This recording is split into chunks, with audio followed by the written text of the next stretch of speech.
오늘 본문은 다윗의 표제로 하는 연니은 시편 138편에서 145편에 그 중간에 있습니다. 특별히 140편부터 142편은 찬송과 감사의 시가 아니라 비탄의 시편 중에 마지막 시편입니다. 세 편의 비탄의 시가 거의 비슷한 배경 속에서 지어졌는데요. 다윗이 사울을 대신하여 왕으로 선택되어 기름 부음을 받은 다음 왕으로 즉위하기 전에 사울과 그의 추종자들로부터 핍박을 당하던 시기에 쓰여진 시편입니다. 이 비탄의 시와 찬양의 시에는 차이가 있습니다. 이 비탄의 시에는 더 이상 소망을 붙들고 있을 여유가 없습니다. 길어지는 고통 가운데, 숨막히는 추격 가운데 악을 구체적으로 고발하며 하나님의 도우심과 보호하심을 간구하는 것이 오늘의 시편입니다. 오늘 본문 역시 그러한 특징을 가지고 있는데요. 그래서 이 본문은 별칭을 가지고 있습니다. 그것은 감옥에서 드리는 기도 또는 버림받은 자의 호소라는 별칭입니다. 이 별칭에서 느끼실 수 있다시피 시인은 강한 압박과 심한 고통 가운데 직면하고 있으며 의인의 무리로부터 단절되어 고립된 상황 가운데 있습니다. 여러분, 명절 가운데 의식적으로 쉬시고 평안한 마음으로 가지시려고 애쓰셨는데 그럼에도 이 연휴 끝에 이 말씀을 우리에게 주시는 이유는 분명히 있을 줄 믿습니다. 성령님께서 오늘 이 시간 우리를 조명하셔서 우리의 삶 가운데 아직 끝나지 않고 미뤄둔 문제들을 직면하게 하시며 하나님과 함께 감당하시는 은혜 주시기를 축복합니다. 시인인 다윗의 상황은 사울의 박해를 받아 도피하던 때 굴에 갇힌 상황입니다. 아마도 이 굴은 아둘람 굴일 것입니다. 그는 앞서 사울을 두려워하여 가드왕 아기스에게까지 도망했습니다. 그리고 자신을 알아보는 자로 인하여 미치광이처럼 행동해야 했고 결국 거기에도 피할 수가 없어서 머물 수가 없어서 아둘람 굴로 도망한 상황입니다. 그래서 시편 곳곳에 자신의 상황을 말하고 있습니다. 3절에는 내부적으로 내 영이 내 속에서 상하였다라고 말하고 있습니다. 이것은 영혼이 이제 지탱할 힘이 없어서 혼미한 상황이라는 것입니다. 그가 가지고 있는 육신의 에너지를 다 썼기 때문에 정신적으로도 끝까지 왔다라는 것입니다. 시인은 고통으로 인하여 의욕을 상실하고 무기력한 상황 가운데 있습니다. 외부적으로는 그들의 적들이 여전히 강건하여 치밀하게 그가 자주 다니는 길에 그를 잡으려고 올무를 쳐놓았다라고 말하고 있습니다. 뿐만 아니라 4절에 그에게는 세 가지가 없다라고 말하고 있는데요. 아는 사람이 없습니다. 피난처가 없습니다. 영혼을 돌보는 이도 없습니다. 그런데 여기서 없다라고 반복되는 이 단어는 소멸되다, 사라지다입니다. 이전까지 그가 다 누리던 것들인데 이 상황이 되니 모두 다 소멸해서 사라져 버렸다라고 말하고 있는 것입니다. 다윗은 사울에게 쫓기는 생활을 하면서 몸과 영혼이 지칠 대로 지친 상황이고 주변에도 의지할 대상도 피할 곳도 그를 염려하고 돌봐줄 자도 없는 상황입니다. 철저히 고립되고 외면당하는 비참한 상황입니다. 그래서 6절에 자신을 표현함을 비천하나이다 라고 말하고 있습니다. 그의 마음이 심히 매우 낮아짐을 볼 수 있습니다. 7절에는 내 영혼이 옥에 갇혔나이다 라고 말하고 있습니다. 도저히 이런 상황에서 벗어날 소망이 보이지 않아 이를 감옥으로 표현하고 있는 것입니다. 우리 인생에 이런 감옥과 같은 시간들이 있습니다. 취업을 준비해야 하는 상황 가운데 이런 일을 겪고는 합니다. 이제는 독립할 때가 되어 취업을 해야 하는데 몇 년을 준비했지만 되어지지 않을 때가 있습니다. 그래서 공부를 하려고 앉아는 있고 학원은 가고 있고 인터넷 강의도 듣고는 있지만 더 이상 공부를 할 수 없는 때가 있습니다. 이력서를 아무리 써도 답이 없을 때, 이러한 때 영혼의 감옥에 갇히게 됩니다. 또 회사에 밀려오는 일들과 사람들의 관계에 정신없이 감당하고 눈치 보고 고민하느라 육체적으로, 정신적으로 소진될 때가 있습니다.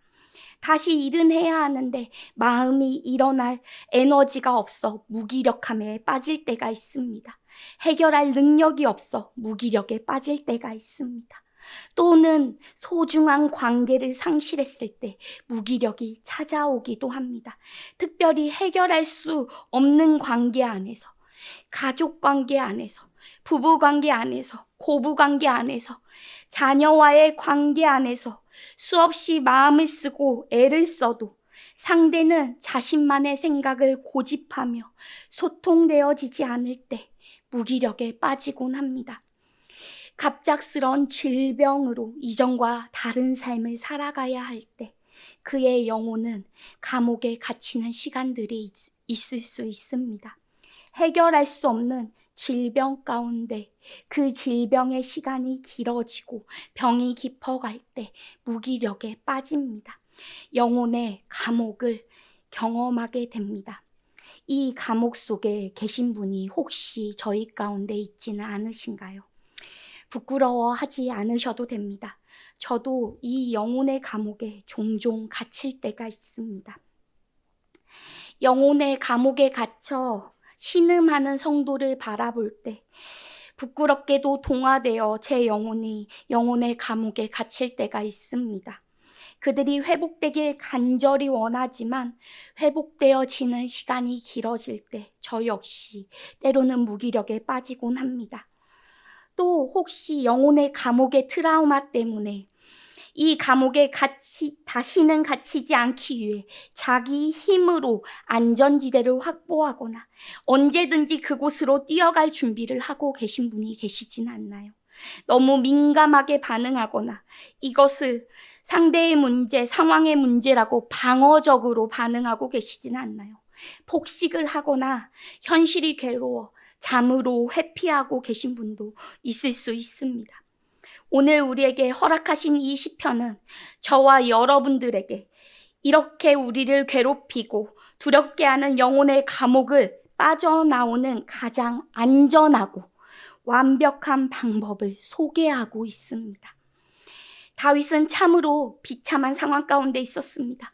자신의 자원도 모두 고갈되었고 주변의 자원도 모두 고갈되어 도울 자원이 없습니다. 하지만 적들은 더욱 치밀하게 밀어붙이고 포위망을 좁혀오고 있습니다. 그때 다윗은 소리내어 여호와를 부르짖었습니다. 소리내어 여호와께 간구합니다. 거듭하여 여호와의 도움을 구하는 것입니다. 가장 먼저 연상되는 장면은 어떤 것인가요? 어린아이가 무서운 일을 당할 때 자신에게 방법이 있는 방법은 무엇입니까? 엄마 아빠가 옆에 있다면 엄마 아빠를 부르짖습니다. 엄마, 아빠, 도와줘까지 말하지 않아도 됩니다. 그의 부르짖음에 울음의 뉘앙스에 이미 모두 다 포함되어 있습니다. 이것은 옆에 있지 않고 전화를 통해서도 마찬가지로 느껴집니다. 전화에서 부모님의 목소리가 들리며 벌써 우는 소리로 엄마, 아빠 동일하게 간절히 부르짖는 것입니다. 속히 대답하지 않으며 반응하지 않으면 연속해서 자지러지게 웁니다. 다윗의 부르짖음과 간구는 미완료형으로 되어 있습니다. 계속 부르짖는다는 것입니다. 저희 역시 힘들고 어려울 때 하나님께 기도드릴 때 어떻게 기도하십니까? 제 기도 듣고 계시죠? 라고 말하는 것과 같이 주님, 하나님, 아버지 저희는 부르며 기도합니다. 다윗 역시 이렇게 하나님을 간절히 부르짖고 있는 것입니다. 왜 이렇게 기도할까요? 그를 영혼의 감옥에서 건져줄 분은 오직 여호와이시기 때문입니다. 사무엘상 22장 1절에서 2절에 보면 아마도 이 기도 후에 있을 일이겠지만 다윗이 피한 그 굴에 찾아온 이가 있었습니다. 그의 가족이었습니다. 그의 부모님이었습니다. 하지만 그를 추적하는 자는 누구입니까? 이스라엘의 왕입니다. 부모가 와도 그를 지켜낼 수 없습니다. 또 그를 찾은 400명이나 되는 사람이 있었으나 왕 앞에서는 피하는데 도움이 되지 않습니다. 그것을 잘 알았던 다윗은 다른 도움을 구하지 않고 오직 여호와를 목 놓아 부르짖고 있는 것입니다. 왜 그렇게 부르는 것일까요? 3절과 4절에 나오고 있는데요. 함께 읽겠습니다. 내 영이 내 속에서 상할 때에도 주께서 내 길을 아셨나이다. 내가 가는 길에 그들이 나를 잡으려고 올무를 숨겼나이다. 오른쪽을 살펴보소서. 나를 아는 이도 없고 나의 피난처도 없고 내 영혼을 돌보는 이도 없나이다. 메시지 성경에는 이렇게 기록되어 있습니다. 내가 절망에 빠져 낙심할 때 주께서는 내 심정을 아십니다. 내가 처한 위험, 내가 다니는 길에 숨겨놓은 저들의 덫을 아십니다. 오른쪽을 살피시고 왼쪽도 살펴보소서. 무슨 일이 벌어지는지 아무도 관심이 없습니다. 공경에 처했는데 출구도 없고 홀로 남겨져 희망마저 잃어버렸습니다. 다윗은 알았습니다. 자신을 도우리, 자신이 피할 수 있는 장소, 방법이 없음을 알았습니다. 하지만 다윗은 또 다른 것도 알았습니다. 그것은 자신이 소망을 잃었다라는 것을 알았습니다. 그리고 그때 다윗은 또한 한 가지가 있습니다. 자신의 심정을 아시고 자신이 억울한 상황을 아시는 분이 계시다는 것입니다. 그가 어느 길로 피해야 하는지 아시는 분이 있다라는 것을 알았습니다. 그분이 누구십니까? 그분이 여호와이십니다. 그러기에 그는 조급하게 자신의 신체의 모든 기능과 지식과 지혜의 모든 것을 동원하지 않습니다. 오직 그는 간절히 간구하는 것입니다. 1절에 간구하다 이 단어는 간곡하게 자비를 구한다라는 것입니다. 이것이 간구의 이유입니다.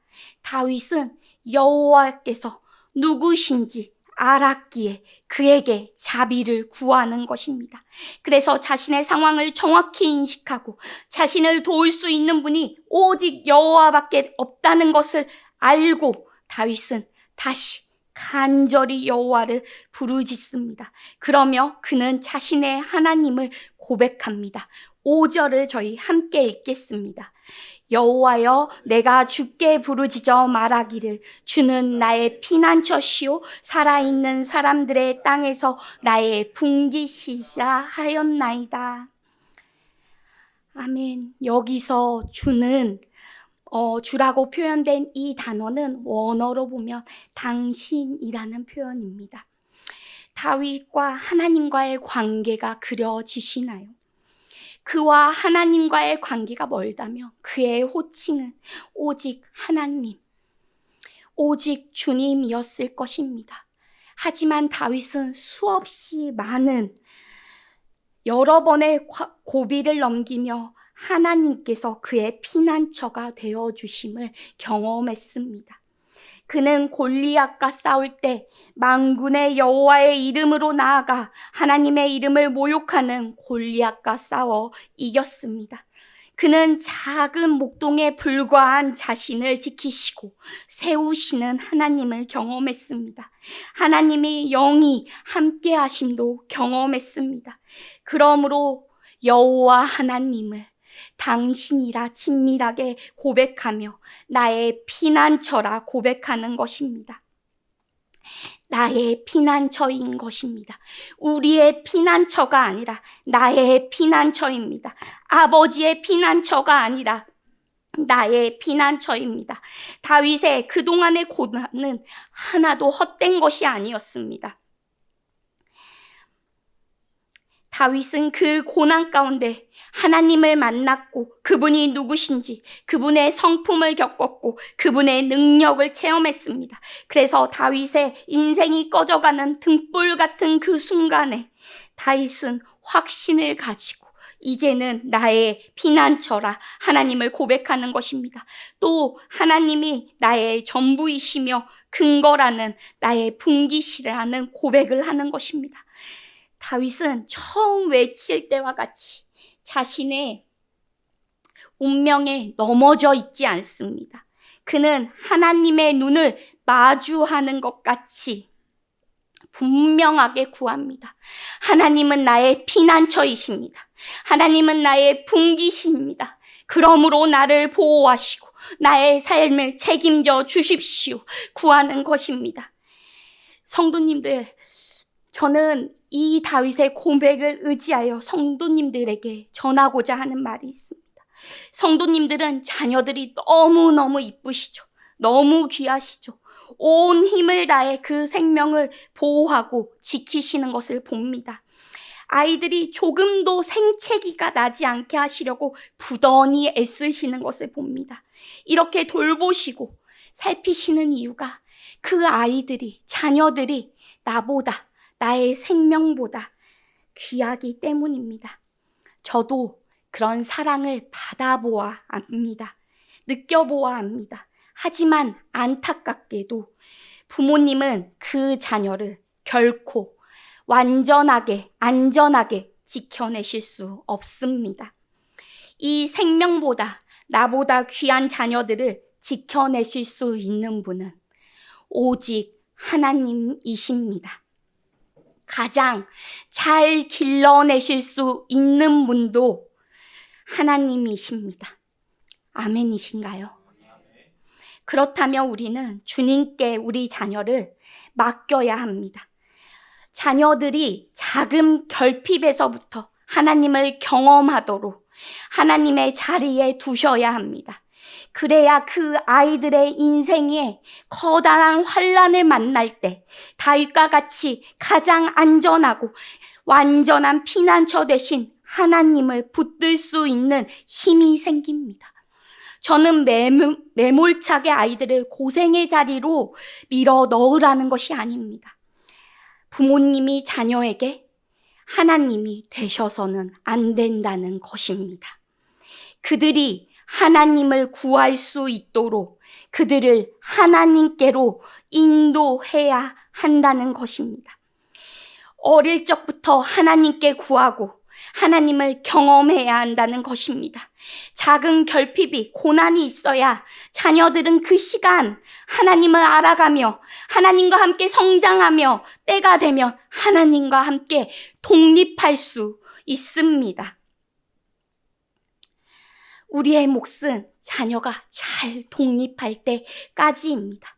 우리는 그 전까지 그들이 진정한 피난처 대신 하나님을 만나도록 돕고 지도해야 하는 것입니다.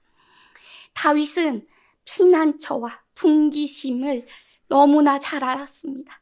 그렇기에 그는 포기하지 않고 낙심하지 않고 여호와를 간절히 계속해서 부르며 다시 나아가는 것입니다. 6절에 나의 부르짖음을 들으소서 나는 심히 비천하니이다. 다윗은 하나님의 성품을 알았습니다. 그는 하나님께서 자신을 지으신 사람들을 긍휼히 여기심을 알았습니다. 그러기에 그는 위축되지 않고 자신감 있게 자신의 연약함을, 자신의 비참한 상황을 드러내는 것입니다. 하나님은 안전하시기 때문입니다. 그는 우리의 연약함을 조롱하거나 멸시하지 않으시고 불쌍히 여기신다는 것을 알았기 때문입니다. 가장 자신을 잘 이해할 수 있는 이에게 우리가 수치스럽고 부끄러운 이야기를 하며 도움을 청하듯 하나님께 말하는 것입니다. 오 하나님, 나를 뒤쫓는 자들에게 나를 구하소서. 나는 저들의 상대가 되지 않습니다. 라고 말하는 것입니다.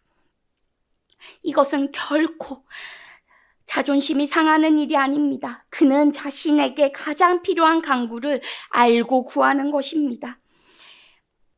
그리고 하나님, 내 영혼을 옥에서 이끌어내어 주사 주의 이름으로 감사하게 하소서 고백하는 것입니다. 그는 하나님이 자신을 구원하실 거라고 이 상황이 바뀌어지지 않은 상황 가운데 확신하며 기도하는 것입니다. 내 영혼을 옥에서 이끌어내소서, 나로 주의 이름을 감사하게 하소서. 이것은 연결형으로 무엇으로 보느냐에 따라서 의미가 조금 달라지는데요. 감사하도록 하기 위하여 여호와께서 자신을 이끌어내 주신다고 볼 수도 있고요. 여호와께서 자신을 이끌어내어 주심으로 감사하게 하신다고 해결할 수도 있습니다. 하지만 분명한 것은 다윗은 하나님께서 자신이 하나님께 감사하게 하실 일을 하실 거라는 확신을 가지고 하는 고백이라는 것입니다. 그의 신뢰의 고백은 찬양으로 기대로 이어집니다. 이 기도를 시작하기 전에는 절망적이었습니다. 그의 영혼은 옥에 갇혀 있습니다. 하지만 그는 하나님을 부르짖으며 기도에 응답하실 것을 기대합니다. 7절의 하반절입니다. 주께서 나에게 갚아주시리니 의인들이 나를 두루리이다 라고 고백하는 것입니다. 그의 고백은 이제 현재에 있지 않습니다. 나의 상황 가운데 있지 않습니다.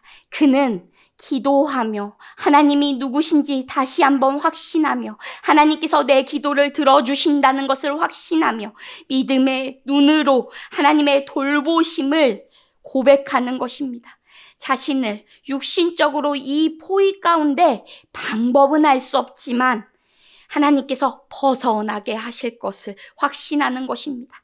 또한 이 고백을 통해 그의 영혼은 이미 옥에서 풀어졌다는 것을 볼 수 있습니다. 그리고 이후에 그 마지막은 하나님의 백성과의 관계가 이제 홀로 고립된 관계가 아니라 회복될 것을 소망하고 있습니다.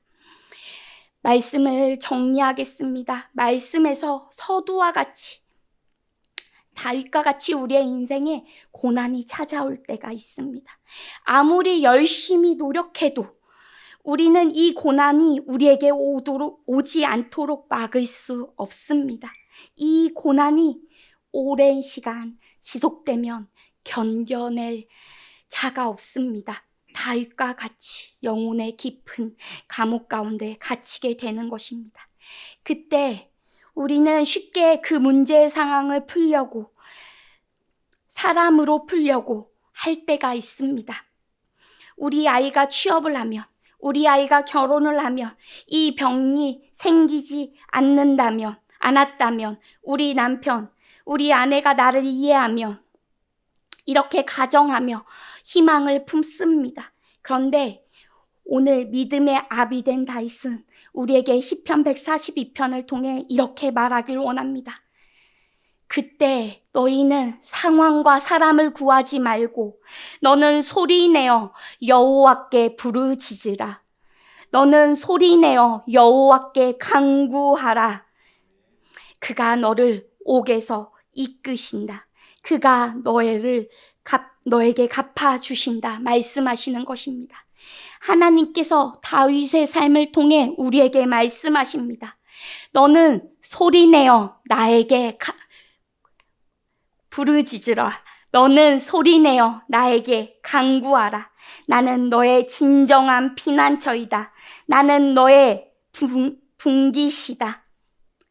이 시간 성령께서 우리에게 하나님만이 우리의 피난처이고 우리의 분기시인 것을 고백하게 하시고 우리의 믿음이 우리의 자신의 능력과 판단에 두지 않고 하나님께 옮기시는 은혜 있으시기를 축복합니다.